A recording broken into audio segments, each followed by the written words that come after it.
ఈరోజే లక్ష్మీ పంచమి ఎంతో విశేషమైన రోజు.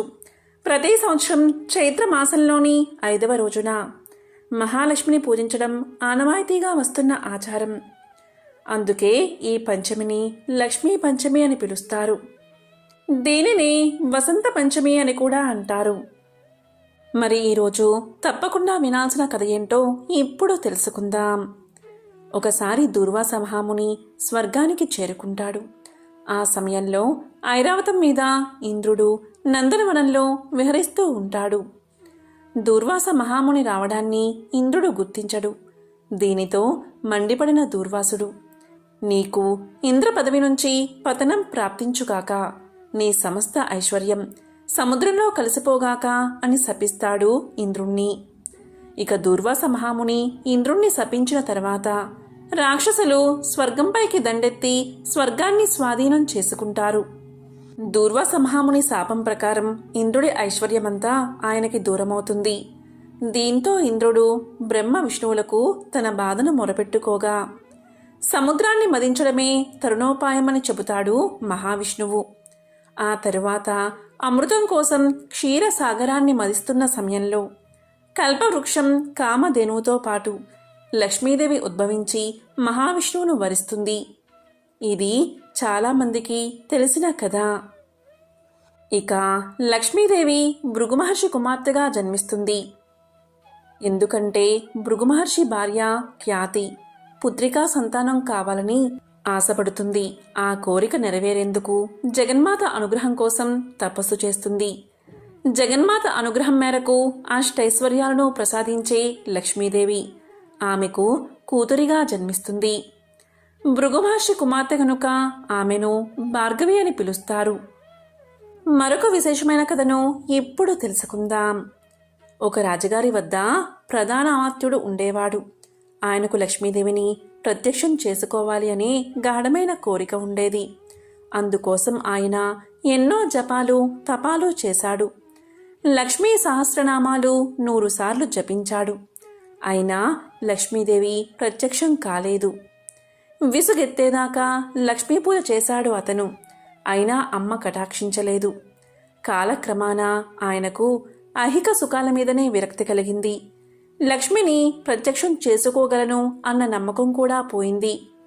ఆయన సన్యాస ఆశ్రమం స్వీకరించి తపస్సు చేసుకోవడానికి అరణ్యానికి బయలుదేరాడు. తలమని తలంపుగా ఆయనకు దారిలో లక్ష్మీదేవి ప్రత్యక్షమై, నన్ను ప్రత్యక్షం చేసుకోవడానికి నీవు చేసిన పూజలు అర్చనలు చూసి నీ కోరిక తీర్చడానికి వచ్చాను అన్నది. దానికి అతను, వెళ్ళవమ్మా వెళ్ళు, నా కోరికలన్నీ ఉడిగాయి, నేనిప్పుడు అన్నీ త్యజించిన సన్యాసిని, కోరినప్పుడు కనబడక అవసరం లేనప్పుడు ఎందుకు కనిపిస్తున్నావు అన్నాడు ఆ సన్యాసి. నా దర్శనం కోసం యాచించినంత కాలము నీవు బిచ్చగాడివి. నేను బిచ్చగాళ్లకు దర్శనమివ్వను. బిచ్చగాడి మనస్తత్వం నీలో లేకుండా పోయింది కనుక నీకిప్పుడు కనిపించాను అన్నది అమ్మవారు. లక్ష్మీదేవి ఒకచోట స్థిరంగా ఉండదు అనేది జగమెరిగిన సత్యమే. గర్విష్ఠులు ఈర్ష్యాద్వేషపూరితుల ఇంట్లో లక్ష్మీదేవి కొలువై ఉండదు అనడానికి దుర్యోధనుడి ఉదంతమే ప్రబల ఉదాహరణ. ఒకరోజు తన తండ్రి ధృతరాష్ట్రుని ముందు నిలిచిన దుర్యోధనుడు పాండవాదుల పట్ల తనకు గల అక్కసునంతా వెళ్ళగక్కుతాడు. పాండవులు సంపదల మధ్య తులతూగిపోతున్నారని, లెక్కలేనంత మంది మృత్యులతో రాజప్రాసాదాలతో విలసిల్లుతున్నారని తనేం చెయ్యాలో చెప్పాలంటూ అభ్యర్థిస్తాడు. ఇక కొడుకు మాటలు విన్న ధృతరాష్ట్రుడు, పాండవుల్లా ఐశ్వర్యంలో తులతూగాలి అంటే నీతి నియమాలతో ప్రవర్తించాలి అని, అందుకు ఉదాహరణ ప్రహ్లాదుడే అని చెబుతాడు.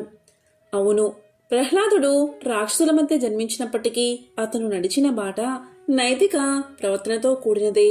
ఒకసారి విషయవాంఛలతో విసిగిపోయిన ఇంద్రుడు తన గురువు బృహస్పతిని కలిసి తాను కోల్పోయిన సంతోషాన్ని ఏ విధంగా తిరిగి తెచ్చుకోవాలో చెప్పమంటాడు. ఇక ఇంద్రుడి మాటలు విన్న దేవగురువు బృహస్పతి, విజ్ఞానమే అన్ని విధాలైన సంతోషాలకు మూలమని, దాన్ని తెచ్చుకునేందుకు ప్రయత్నించమని చెబుతాడు. ఇక ఇంద్రుడి మనసులో మరో సందేహం, విజ్ఞానం కంటే గొప్పదైన విషయం ఏమైనా ఉందా అని. అదే విషయాన్ని బృహస్పతిని అడిగితే ఆ సంగతిని తెలుసుకోవాలి అంటే రాక్షస గురువైన శుక్రాచార్యుణ్ణి కలుసుకోమంటాడు బృహస్పతి. ఇక వెంటనే ఇంద్రుడు శుక్రుడి దగ్గరికెళ్లి తన సందేహాన్ని వెళ్లబుచ్చగా అందుకు తగిన సమాధానం చెప్పగలవాడు ప్రహ్లాదుడే అని శుక్రుడు చెబుతాడు. దీంతో ఇంద్రుడు ప్రహ్లాదుణ్ణి కలుసుకుంటాడు. ప్రహ్లాదుణ్ణి కలుసుకున్న తర్వాత ఇంద్రుడు సంతోషానికి అసలు మూల కారణం ఏమిటి అని ప్రశ్నిస్తాడు. అప్పుడు ప్రహ్లాదుడు ఇలా సమాధానం చెప్తాడు. తానిప్పుడు పరిపాలనలో నిమగ్నమై ఉండడం వల్ల సమాధానం చెప్పే తీరిక లేదు అంటాడు. అందుకు క్షమించమంటాడు. అయినా పట్టువదలని ఇంద్రుడు ఏదో ఒకరోజు వీలు చిక్కినప్పుడు ఆ రహస్యాన్ని వివరించమని అప్పటి వరకు తాను అక్కడే ఉంటాను అంటూ ప్రహ్లాదుడికి సేవలు చేస్తూ గడుపుతూ ఉంటాడు ఇంద్రుడు. అలా కొన్నాళ్లు గడిచిన తర్వాత ఇంద్రుడి శ్రద్ధను మెచ్చిన ప్రహ్లాదుడు ఇలా సమాధానం చెప్తాడు. రాజుగా నా స్థాయిని తలుచుకుని నేను ఏనాడూ గర్వపడలేదు. సాధుజనుల సేవకుడిగా ఉంటూ గురువులు పెద్దల పట్ల గౌరవభావాన్ని కలిగి ఉంటాను. విపరీతమైన కోరికలతో గతి తప్పను. సంతోషానికి ఇదే ఖచ్చితమైన మార్గం అని సమాధానం చెప్తాడు ప్రహ్లాదుడు. ఈ సమాధానం ఇంద్రుణ్ణి సంతోషపెడుతుంది. ఇక ఇంద్రుడి భక్తికి మెచ్చిన ప్రహ్లాదుడు ఏదైనా వరం కోరుకోమంటాడు. వెంటనే కపటి ఇంద్రుడు తనకు నైతిక ప్రవర్తనని అనుగ్రహించమని అభ్యర్థిస్తాడు. ప్రహ్లాదుడు సరే అని ఒప్పుకోగాని అతని నుంచి ఓ జ్వాల బయటకు వస్తుంది. ఆ జ్వాల ఇలా పలుకుతుంది ప్రహ్లాదుడితో, నేను నీలోని నీతివంతమైన నడవడిని. నువ్వు నన్ను వెలికి తీసినందువల్ల ఇకపై నీ శిష్యుడిలో నివసిస్తానని చెప్పి ఇంద్రుడిలోకి ప్రవేశిస్తుంది. అనంతరం ప్రహ్లాదుడిలో నుంచి బయలుదేరిన మరో జ్వాల తాను అతనిలోని ధర్మశీలతను అని నైతిక సౌశల్యం లేకుండా ఉండజాలను అని ఇంద్రుడి శరీరంలోకి ప్రవేశిస్తుంది. తరువాత బయటపడిన సత్యం తాను నిజాన్ని అని ధర్మబద్ధతతో ఉంటానని చెప్పి వెళ్ళిపోతుంది. తరువాత వెలువడిన మరో జ్వాల తాను అధికారాన్ని అని తాను నిజం వెంటే ఉంటానని ఇంద్రుడిలో ఐక్యమవుతుంది. చివరిగా ధవల కాంతులతో మెరిసిపోతున్న ఒక దేవత బయటకు వచ్చి తన్ను లక్ష్మి అంటారని, సంపదల దేవతను అని, దీర్ఘకాలం నీ వెంటే ఉన్నాను అని, ప్రస్తుతం తన్ను వదిలిపెట్టడానికి ప్రహ్లాదుడు సిద్ధపడినందున తప్పనిసరి పరిస్థితుల్లో వెళ్లిపోవాల్సి వస్తుందని చెప్పి బయటపడుతుంది. ఈ విధంగా ధర్మ ప్రవర్తన, నిజం, అధికారం, నైతికబద్ధ ప్రవర్తన ఉన్న చోట లక్ష్మీదేవి కొలువై ఉంటుందని అర్థమవుతుంది. లక్ష్మీదేవి చల్లని చూపుల కోసం భక్తులు ఎదురు చూస్తూ ఉంటారు. తనను పూజించిన వారిని తప్పకుండా అనుగ్రహిస్తుంది లక్ష్మీదేవి. సమాధి అనే ఒక వైశ్యుడు ఉండేవాడు. అతడు విపరీతంగా ధనాన్ని సంపాదించాడు. దానితో అతనికి ధన గర్వం వచ్చింది. కొత్తలో అంతా లక్ష్మీ కటాక్షమే అనేవాడు అతను. రాను రాను దేవుడా లేక దెయ్యమా, నా తెలివితేటలతోనూ బోలెడు పెట్టుబడితోనూ వ్యాపారం చేశాను, అందుకే సంపాదించాను, అంతా నా గొప్పతనమే అండం మొదలుపెట్టాడు. హితవు చెప్పేవారిని కసిరేవాడు, తనకు వంత పాడేవారిని చేరదీసేవాడు. అలా అతని చెంత చేరిన భజనపరులందరూ కూడా అతని వద్ద ధనం తీసుకుంటూ ఉండేవారు. అందుకుగాను వారా సమాధితో కలిసి దైవ దూషణలు కూడా చేస్తూ ఉండేవారు. తద్వారా వారి వద్ద డబ్బు నిలిచేది కాదు. సమాధి వారికి ఎంత ఇచ్చినా అదంతా ఏదోలాగా ఖర్చయిపోతూ ఉండేది. పనికిమాలిన వారికి అనవసరపు ఖర్చులకు డబ్బు ఇచ్చి ఇచ్చి అవసరానికి డబ్బు లేక డాబోసరికి తన పలుకుబడిపై అప్పులు చేసి చేసి అవి తీర్చలేక సమాధి దరిద్రుడైపోయాడు. అతడు పెద్దలను ఆశ్రయించాడు. అప్పుడు పెద్దలు ఇలా పలికారు, దైవమున ఏమున్నది, అంతా నీ గొప్పే అన్నావు కదా, నీ గొప్ప నీవే చూసుకో, ఇక్కడ్నుంచి వెళ్ళిపో అని తరిమేశారు. మరికొద్ది కాలానికి కొడుకులు తిరగబడ్డారు. అప్పులవారు అల్లరి చేయడం మొదలుపెట్టారు. గొప్ప దరిద్రం కలిగినది. చివరికి భార్య కూడా ఎదురు తిరిగినది. నీ వంటి దరిద్రుడితో నేనుండలేను అని చెప్పి పుట్టింటికి వెళ్ళిపోయింది. రుణదాతలకు, కుటుంబ ఘాతకులకు వెరచి ఒకానొక రాత్రివేళ సమాధి అడవుల పట్టిపోయాడు. ఈ సమాధి గురించి బాగా తెలిసిన ఒక మిత్రుడు అతనికి సహాయం చెయ్యాలి అనుకున్నాడు. కాని తక్కిన వ్యాపారులు అడ్డుపడుతూ ఉండడం వల్ల ఒకరోజు ఆ మిత్రుడు ఒక చేతికర్ర దొలిపించి అందులో ఖరీదైన వజ్రాలు వేసి సమాధికి ఇచ్చాడు. అప్పుడు ఆ మిత్రుడు సమాధితో ఇలా పలికాడు: సమాధి, నీవు దరిద్రంచే బాధపడుతూ ముసలివాడివలే అయిపోయావు. నేను ప్రత్యక్షంగా ధనమిస్తే ఇతర వ్యాపారులతో నాకు గొడవ వస్తుంది. కాబట్టి నీ చేతికి ఊతంగా ఈ కర్రను తీసుకో అని చెప్పాడు. దానికి సమాధి ఎంతో బాధతో ఆ చేతికర్ర తీసుకుని ఆ చేతికర్రతో సంతకు వెళ్లి ఆ చేతికర్రను సంతలో ఎవరో పొరుగువాడికి చవకగా అమ్మేసి దానితో వంట సరుకులు కొనుగోలు చేశాడు. సమాధి చేసింది విని మిత్రుడు ఎంతో బాధపడ్డాడు.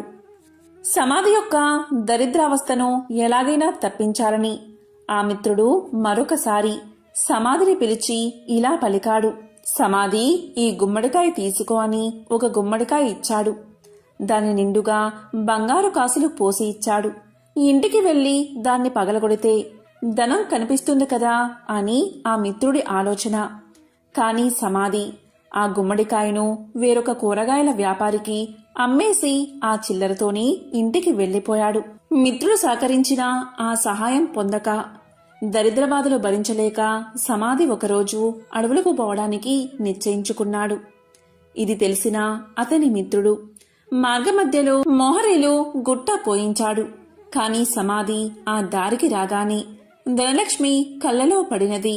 అతని కళ్ళు నలుపుకుంటూ పోయి మొహరీల గుట్టపై పడి, చీచి, ఎవరో దారిలో రాళ్లగుట్ట పోశారు అని వాటిని అటూ ఇటూ చిమ్మి కళ్ళు నలుపుకుంటూ తన దారిన తాను పోయాడు.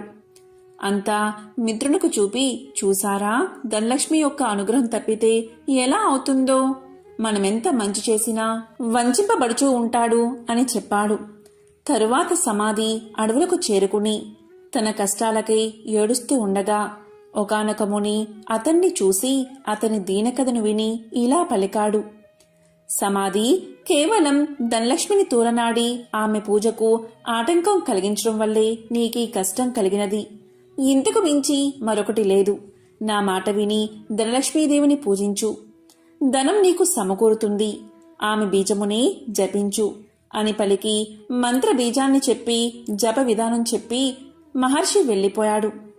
సమాధికి మరొక మార్గమేది కనబడకపోవడం వల్ల గతిలేని వాడై ఆ మంత్రాన్ని జపించసాగాడు.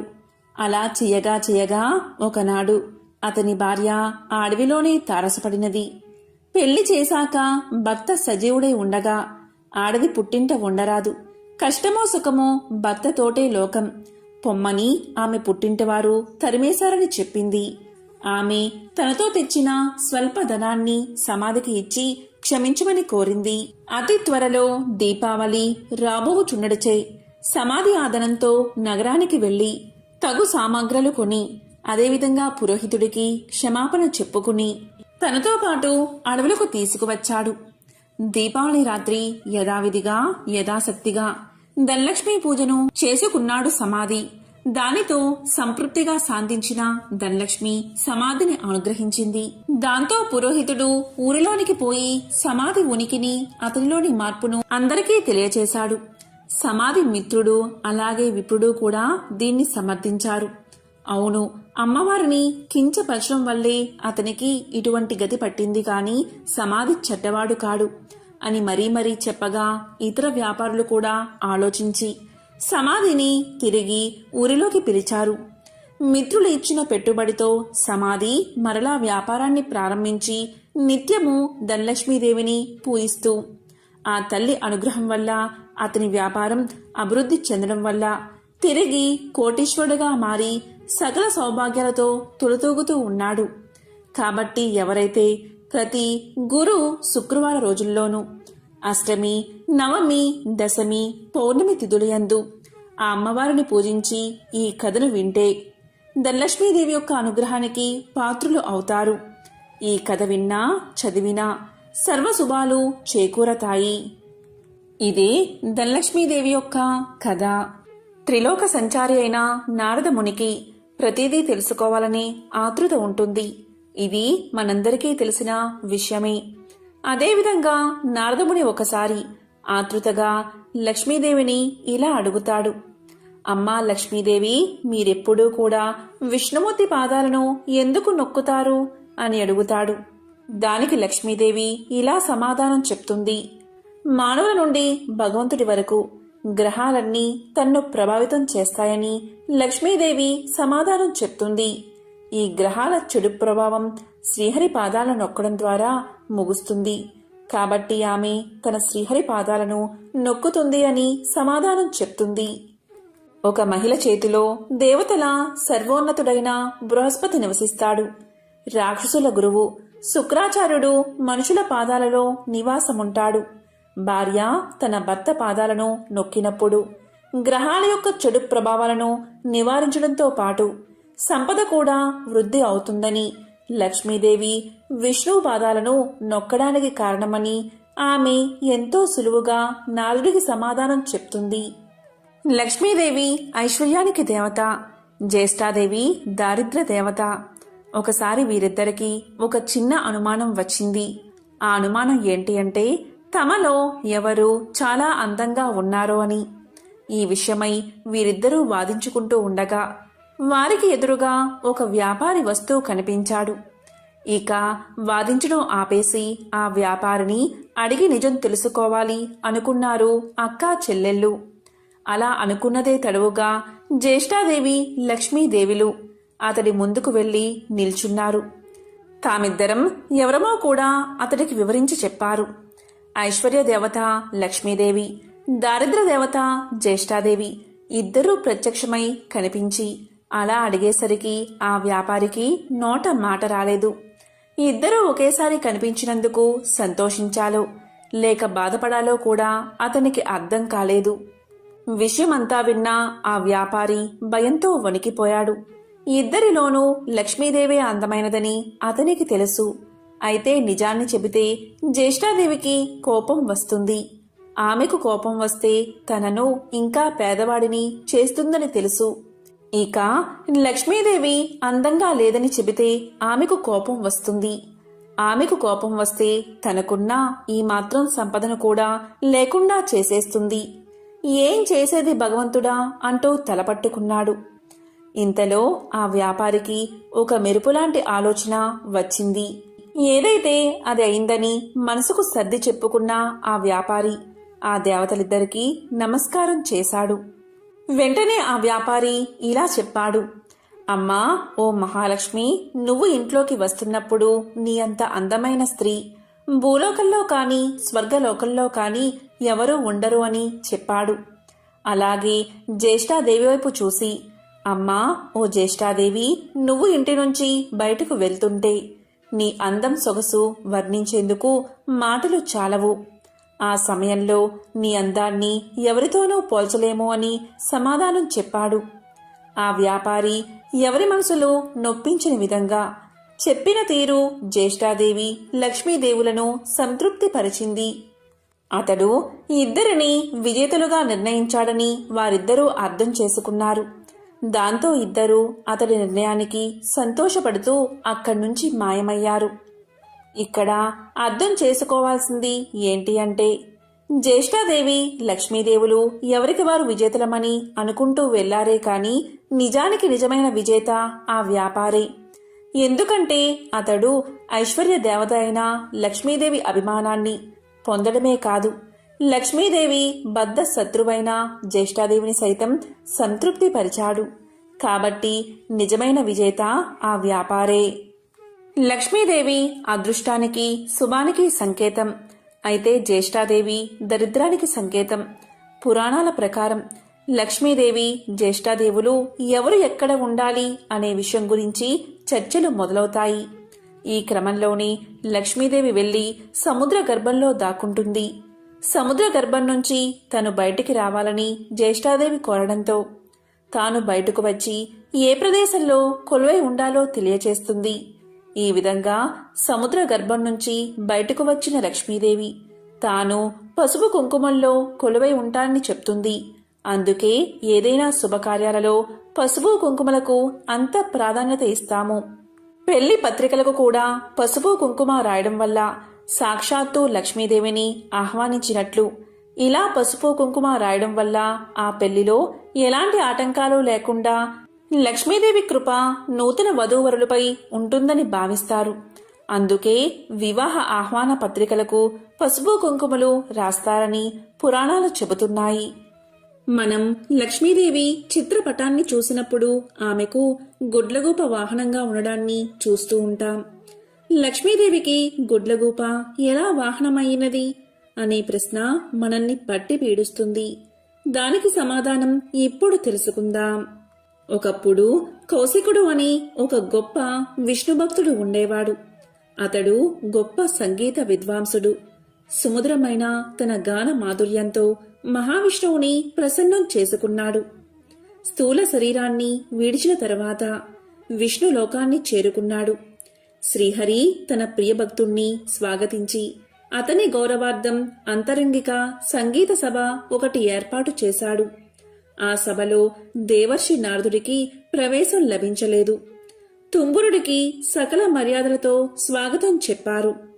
తనకు ప్రవేశం లేకపోవడం అటుంచి తన ప్రత్యర్థి అయిన తుంబురుడికి స్వాగత సత్కార్యాలు లభించడం చూసిన నారదుడు ఎంతో మండిపడ్డాడు. అయినా తమాయించుకుని లక్ష్మీదేవి మందిరంలోంచి లోనికి పోవడానికి ప్రయత్నం చేశాడు. అక్కడ కూడా లక్ష్మీదేవి యొక్క చెలికత్తెలు నారదుడికి అడ్డుపడ్డారు. దానితో ఎంతో కోపగించిన నారదుడు మహాలక్ష్మిని శపించాడు. అది తెలిసిన వెంటనే లక్ష్మీనారాయణులు నారదుని ముందు ప్రత్యక్షం అయ్యారు. తమను మన్నించమని వేడుకున్నారు. అప్పటికి నారదుడి కోపం శాంతించింది. తన తొందరపాటుకు పశ్చాత్తాపం మొదలైనది. శరీరమంతా చెమటలు పట్టాయి. కీలరిగి వాత పెట్టడం బాగా తెలిసిన నారాయణుడు చేసిన దానికి సిగ్గుపడుతున్న నారదుణ్ణి చూసి ఇలా పలికాడు. నారదా, నీ కోపం కారణం నాకు తెలుసు. నిజానికి భక్తి జ్ఞానములయందు శీలవర్తములయందు తుంబురుడు నీకన్నా కపటి కాడు, గర్విష్ఠుడు కాడు. కపట భక్తిని ప్రదర్శించేవారు ఎన్ని తీర్థాలు సేవించినప్పటికీ వ్యర్థం. భక్తి శ్రద్ధలతో నన్ను కొలిచేవారికి అవశ్యం వశుడనే. సంగీతం చేత నన్ను చేరవచ్చునని చాటి చెప్పడానికే కౌశిక తుంబురను నేను సత్కరించాను. నీ శాపానికి ఏమీ బాధపడకు, లోకహితమే జరుగుతుంది, చింతించవద్దు అని చెప్పాడు నారాయణుడు. నారదునికి అప్పటికి జ్ఞానోదయమైనది. ఓ దేవదేవా, నా తప్పులను క్షమించు. అవివేకి వలె ప్రవర్తించాను, నన్ను కాపాడు. తుంబురా, కౌశికుల వలె సంగీతంలో మేటినైతే ఇంతటి విపరీతం జరిగి ఉండేది కాదు కదా అంటూ కట్టెలు తెంచుకుని ప్రవహిస్తున్న కన్నీటి వరద మధ్య నారదుడు నారాయణుడి పాదాల మీద పడ్డాడు. భక్తుని పశ్చాత్తాపం భగవంతుడి హృదయాన్ని కరిగించింది. తన దివ్య హస్తాలతో నారదుణ్ణి పైకి లేపాడు నారాయణుడు. ధైర్యాన్ని చెప్పాడు. సంగీతం నేర్చుకోవాలన్న కుతూహలం నిజంగా ఉంటే తాను చెప్పినట్లు చెయ్యమన్నాడు. ఉత్తరాన మానస సరోవరానికి అవతల ఒక పర్వత శిఖరముంది. దానిమీద ఒక దివాంతం ఉంది. ఆ ఉలూకాపతికి శుశ్రూష చేసి సంగీతంలో మేటివి కమ్మని దీవించాడు నారాయణుడు. దీంతో నారదుడు శ్రీమన్నారాయణుడికి కృతజ్ఞతలు ప్రకటిస్తూ చేతులు జోడించిన నారదుడు సెలవు పుచ్చుకున్నాడు. వెంటనే మనోవేగంతో మానస సరోవరం చేరుకున్నాడు. కమ్మని సంగీతం అస్పష్టంగా వినిపిస్తుంది. తెరలు తెరలుగా వస్తున్న ఆ గాన మాధుర్యాన్ని పట్టుకుని ఆవలగిరి శిఖరం చేరాడు నారదుడు. గంధర్వ, కిన్నెర, కింపురుష, అప్సరసాదులెందరో అక్కడ సంగీతాభ్యాసం చేస్తున్నారు. వారి మధ్య గురు పీఠం మీద దివ్యకాంతులతో ప్రకాశిస్తున్న గానబంధు నారదుణ్ణి చూడగానే వినయంతో ఆసనం దిగి ఎదురు వెళ్లాడు. ఆనందంగా ఆసనం చూపి కుశల ప్రశ్నలు వేశాడు. ఎందుకు వచ్చాడో కారణం చెప్పమని ప్రార్థించాడు. నారదుడు గానబంధు వినయానికి, సంగీత పాఠవానికి ఆశ్చర్యపోయాడు. తనకు తెలియని ఈ సంగీతవేత్త ఎవరని ఆలోచనలో పడ్డాడు. అతడు ఎవరైతేనేం, తనకు కావలసినది సంగీత విద్య. ఉలూకాపతికి నమస్కారం చేసి జపతపాదులకు సాధ్యం కాని శ్రీహరిని తుంబుర కౌశికులు గాన మాధుర్యంతో వశం చేసుకున్నారని, తనకు అలాంటి దివ్యగాన విద్యను ప్రసాదించమని వేడుకున్నాడు. గానబంధు అంటే ఉలూకాపతి నారదుడి ఆంతర్యం గ్రహించి ముందు తానెవరో వివరించసాగాడు. ఓ నారద మహర్షి, నేను చెప్పేది శ్రద్ధగా వినండి. పూర్వం భువనేశుడు అనే రాజు ఉండేవాడు. అతడు చాలా జాలిగుండె కలవాడు, ధర్మవర్తనుడు. సంప్రదాయానుసారం ధర్మకార్యాలన్నీ క్రమం తప్పకుండా నిర్వహించేవాడు. అటువంటి ఉత్తమ పాలకుడు సంగీతాన్ని మాత్రం నిషేధించాడు. ఎవరైనా గానాలాపన చేస్తే మరణశిక్ష విధించమని మంత్రులకు తెలియచేశాడు. భగవంతుణ్ణి కూడా భక్తి గీతాలతో స్తుతించకూడదని చాటింపు వేయించాడు. ఒకరోజు హరిమిత్రుడు అనే భక్తుడు రాజు ఆజ్ఞను మర్చిపోయి భగవంతుణ్ణి కీర్తిస్తూ గానం చేశాడు. ఆ గాన మాధుర్యంలో మునిగిపోయిన ప్రజలు కూడా పాడకూడదు అన్న విషయాన్ని మర్చిపోయారు. వెంటనే రాజభటులు వచ్చారు. హరిమిత్రుణ్ణి రాజు ముందు నిలబెట్టారు. రాజు ఆలోచించాడు. పాడినవాడు బ్రాహ్మణుడు. బ్రహ్మహత్య మహాపాపం, మరణశిక్షతో సమానమైనది రాజ్య బహిష్కరణ. ఇలా ఆలోచించి హరిమిత్రుడి సంపదనంతా స్వాధీనం చేసుకుని రాజ్యం నుంచి వెళ్ళగొట్టాడు రాజు. కాలచక్రం తిరగడం మానదు కదా. కొంతకాలానికి రాజు మరణించాడు. పుట్టిన ప్రతి ప్రాణి గిట్టక తప్పదు. అలాగే గిట్టిన ప్రాణి కూడా పుట్టక తప్పదు. నరుడిగా మరణించిన రాజు గుడ్లగోపగా జన్మించాడు. దివాంద జన్మ కాబట్టి రాత్రులందే ఆహారం సంపాదించుకోవాలి. తిండి ఒక సమస్యగా తయారైనది. పురాకృత దోష ఫలితం కాబోలు. ఒకసారి 4 రోజులైనా ఆహారం దొరకలేదు. ఆకలి దుర్లభమైపోయినది. చివరికి మరణాన్ని ఆహ్వానించాడు. అతడు పూర్వజన్మలో చేసుకున్న సుకృతం వల్ల మరణదేవత యమధర్మరాజు వచ్చి ఎదురుగా నిలబడ్డాడు. ప్రాణం తీయకుండా ఎదురుగా నిలబడ్డ యముణ్ణి చూసి, ధర్మరాజా, ఎందుకు ఈ విధంగా నన్ను బాధపెడుతున్నావు? నేను గత జన్మలో రాజుగా ప్రజలపై ఎంతవరకు దయాదాక్షిణ్యాలు చూపించాలో అంతవరకు చూపించాను. నీవెందుకు నాపై దయచూపవు అన్నాడు భువనేశుడు. దివాంద స్థితికి యమధర్మరాజు ఎంతో జాలిపడ్డాడు. తాను చేసిన తప్పేమిటో తెలియకుండా ఎవరైనా శిక్ష అనుభవించడం ధర్మం కాదు కదా. తెలిసినప్పుడే కదా పశ్చాత్తాపం కలిగేది. అలా ఆలోచించి అసలు విషయం చెప్పాడు యమధర్మరాజు. దివాందమా, నీవు రాజుగా ఉన్నప్పుడు అనేక సత్కార్యాలు చేసిన మాట నిజమే. కాని పరమాత్ముణ్ణి వేద మంత్రాలతో మాత్రమే స్తుతించాలని శాసించడం నీ మూర్ఖత్వం. పరమ పావనమైన సంగీతంతో హరికీర్తన చేసిన హరిమిత్రుణ్ణి శిక్షించిన పాపం తక్కువైంది కాదు కదా. ఆ పాప ఫలితం కొండంతై నీకు లభించిన పుణ్యఫలానికి మించిపోయింది. అదే నేడు నిన్ను పట్టి పీడిస్తుంది. విష్ణు భక్తులకు చేసిన కీడు నీకీ అవస్థ తెచ్చిపెట్టింది. దీని నుంచి బయటపడ్డం ఎవరికీ సాధ్యం కాదు. సమవర్తి చెప్పింది విన్నాక, అంటే యముడు చెప్పింది విన్నాక గాని దివాందానికి తాను చేసిన తప్పేమిటో అర్థం కాలేదు. ఏ మార్గంలో అయినా భగవంతుణ్ణి స్తుతించవచ్చు అనే జ్ఞానం కలిగింది. చేసిన తప్పుకు క్షమించి ఎలా అయినా బయటపడే మార్గం చూపించవని ధర్మదేవత పాదాల మీద పడ్డాడు. దీంతో యముడి హృదయం కూడా ద్రవించింది. ఉలూకరాజా, చేసిన తప్పుకు శిక్ష అనుభవించక తప్పదు. దేనికి మించిన శిక్ష అనుభవించినచో శిక్షాకాలం తగ్గుతుంది. అంగీకరిస్తే ఆ గుహలోనికి రా. అందులో నీ గత జన్మ దేహముంది. అందుండి రోజుకు కొంత మాంసాన్ని చీల్చుకుని భక్షించు. అది పూర్తయిన తర్వాత నీకు శుభం కలుగుతుంది అని దీవించి వెళ్ళిపోయాడు. ఓ మహర్షి, ఆ దురదృష్టవంతుణ్ణి నేనే. ఆ తరువాత నేనొక రోజున నా శవం వద్ద కూర్చుని ఉండగా దివ్య తేజస్వి అయిన ఒక బ్రాహ్మణుడు రథంలో పోతూ నా ముందున్న శవాన్ని చూసి రథాన్ని ఆపాడు. దగ్గరకొచ్చి చూసి, ఇది భువనేశుని కాయం వలె ఉన్నది. ఇది ఇక్కడెలా పడి ఉన్నది? దీన్ని ఈ పక్షి తినడమేమిటి అంటూ ఆశ్చర్యాన్ని ప్రకటించాడు. అప్పటికి నేను ఆ విప్రుణ్ణి గుర్తించాను. అతడు నా చేత బహిష్కరించబడిన హరిమిత్రుడు. వెంటనే అతని పాదాలపై పడి ప్రార్థించాను. తప్పుకు క్షమించమని అడిగాను. దుఃఖాశ్రువులు నేల రాలుతూ ఉండగా యమధర్మరాజు తెలియచేసిన విషయమంతా వివరించాను. హరిమిత్రుడు అది విని చలించిపోయాడు. తన అంతరంగ భావమునకు అనుగుణంగా ఇలా పలికాడు. నీ బాధలు చూస్తుంటే నాకెంతో విచారం కలిగింది. నీవు నా ఎడల చూపిన కాఠిన్యం నేను ఆ రోజునే మర్చిపోయాను. నీవు అనుభవించిన బాధ ఇక చాలు. ఈ క్షణం నుంచి నీకు బాధన్నది లేకుండా ఉండుగాక. గొప్ప సంగీత విద్వాంసుడివై లోకంలో ఉత్తమ సంగీత విద్యను బోధిస్తావు కాక అంటూ అతడు నా కృతజ్ఞతను స్వీకరించి వైకుంఠానికి వెళ్లిపోయాడు. అతని దీవెనలు ఫలించి నేను ఇలా ఉన్నాను అంటూ గానబంధు తన కథంతా వివరించాడు. ఆ తరువాత నారదుడు గానబంధు విద్వాంసుని శిష్యుడయ్యాడు. తొలి రోజుని సంగీతం ఎలా నేర్చుకోవాలో అనే విషయం మీద పాఠం చెప్పాడు. సంగీతం ఒక దివ్య కళ అన్నాడు. తపంతో కాని తామసంతో కాని అది పట్టుబడదు అన్నాడు. కళ కోసం జీవితాన్ని అర్పించాలి అన్నాడు.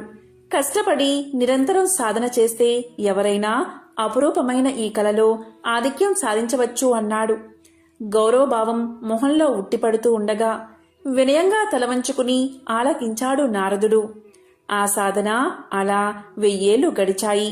కఠోరమైన దీక్షతో నారదుడు 3 లక్షల రాగాలలో మంచి ప్రావీణ్యం గడించాడు. సహపాఠులంతా పొగిడేస్తుంటే సంగీతంలో ఇక తనకు తిరుగులేదనే గర్వంతో ఉబ్బిపోయాడు. అమిత ఆనందంతో గురువును చేరి కృతజ్ఞతలు చెల్లించాడు. గురుదక్షిణ చెల్లిస్తాను, ఏమి కావాలో సెలవివ్వమన్నాడు. ఎంతటి కోరికైనా సంశయించవద్దు అన్నాడు. శిష్యుడి పలుకులు విన్నా ఆ గురువు ఎంతగానో సంతోషించాడు. ఓ మహర్షి, దేవశులైన మిమ్మల్ని నేనేమి కోరగలను? దివాందమునకు కావలసిన అవసరాలు ఏముంటాయి? శిష్యుడివి అయినందున ఏదో ఒకటి కోరుకోక తప్పదు. ఈ ధరాతలం నిలిచి ఉండే వరకు సంగీత కళతో పాటు నేను సైతం లోకంలో గుర్తుండేలా వరాన్ని ప్రసాదించు అని తన మనసులోని మాటను బయట పెట్టాడు. అప్పుడు నారదుడు విశాలంగా నవ్వాడు. ఓ గురువర్యా, ఇది మరీ చిన్న కోరిక. ఈ చిరు కోరిక మీకున్న సంగీత పాండిత్యం తీర్చగలదు. శిష్య ప్రశిష్య కోటి వలన భూతలమున సంగీత కళ నిలిచి ఉన్నంత వరకు మీ కీర్తికి అంతులేదు.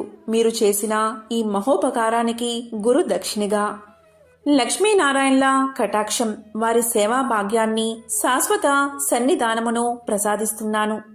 ప్రళయం సంభవించిన వేళ శ్రీ మహావిష్ణువునకు గరుత్మంతుని వలె శ్రీ మహాలక్ష్మికి నీవు వాహనమై తరింతువుగాక అంటూ శిష్యుడికి కానుకను దేవర్షిగా వరాన్ని సమర్పించి సెలవు తీసుకున్నాడు నారదుడు. ఈ విధంగా గానబంధు అనే గుడ్లగూప లక్ష్మీదేవికి వాహనంగా మారింది. ఎంతో విశేషమైన లక్ష్మీ పంచమి రోజు ఏమీ చేయకపోయినా సరే ఓం లక్ష్మీ కమల వాసిన్యై స్వాహ అనే మంత్రాన్ని పఠించడం వల్ల సకల సంపదలు కలుగుతాయి. ఎంతో పవిత్రమైన విశేషమైన ఈ రోజు ఈ కథలను విన్నా, చదివినా, చెప్పినా, వినిపించినా జన్మల పాపాలు తొలగి 1,000,000 జన్మల పుణ్యం వస్తుంది. సకల శుభాలు కలుగుతాయి. ఓం శ్రీ మహాలక్ష్మియే నమః. ఓం శ్రీ మాత్రే నమః. ఓం నమః శివాయ. ఓం నమో నారాయణాయ.